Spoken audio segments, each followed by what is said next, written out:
अब इस प्रसंग को आप लोग बड़े ध्यान से समझिएगा। इतना प्रश्न है लोगों को इस प्रसंग को लेकर के। यहां पर राम जी ने गलत किया महाराज।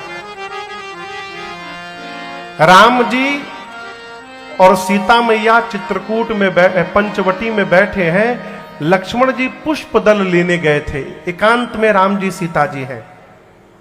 राम जी ने सीता मैया से कहा, सीते, रावण ने अब तक हम लोगों के प्रति कोई अपराध नहीं किया है, इसीलिए मैं रावण को मार नहीं पा रहा हूं। भाई जब तक अपराध नहीं करेगा कैसे मारूंगा? तो मैं चाहता हूं कि रावण कोई अपराध करे जिससे मुझे उसको मारने का कारण मिले। मां ने कहा, प्रभु क्या आज्ञा है? राम जी बोले, तुम पावक महू करहूं निवासा, जो लगी करहूं निशाचर नासा। राम जी बोले, मैं धरती से जब तक निशाचरों का पूर्ण अंत न कर लूं तब तक सीता जी आप जाकर अग्नि में बैठ जाइए। कहां बैठ जाइए? अग्नि में। अग्नि में।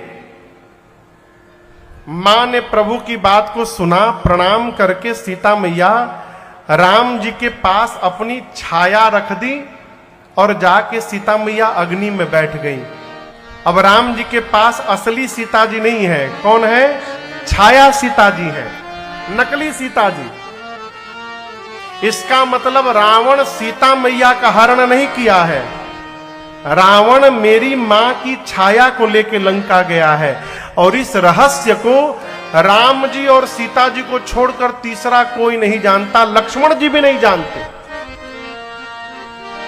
और जब भगवान ने रावण को मार दिया, सारे निशाचर समाप्त हो गए। उसके बाद अग्नि परीक्षण भया।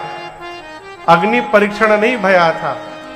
जो सीता जी अग्नि में बैठी थी उनको अग्नि से बाहर निकालना था, इसलिए राम जी ने झूठी रचना की। फोटो वाली सीता जी अग्नि में जाके जल गई और असली सीता मैया अग्नि से बाहर राम जी के पास चली आई और इस रहस्य को दूसरा कोई नहीं जान पाया। इसलिए भगवान पर कभी आक्षेप न लगाया जाए।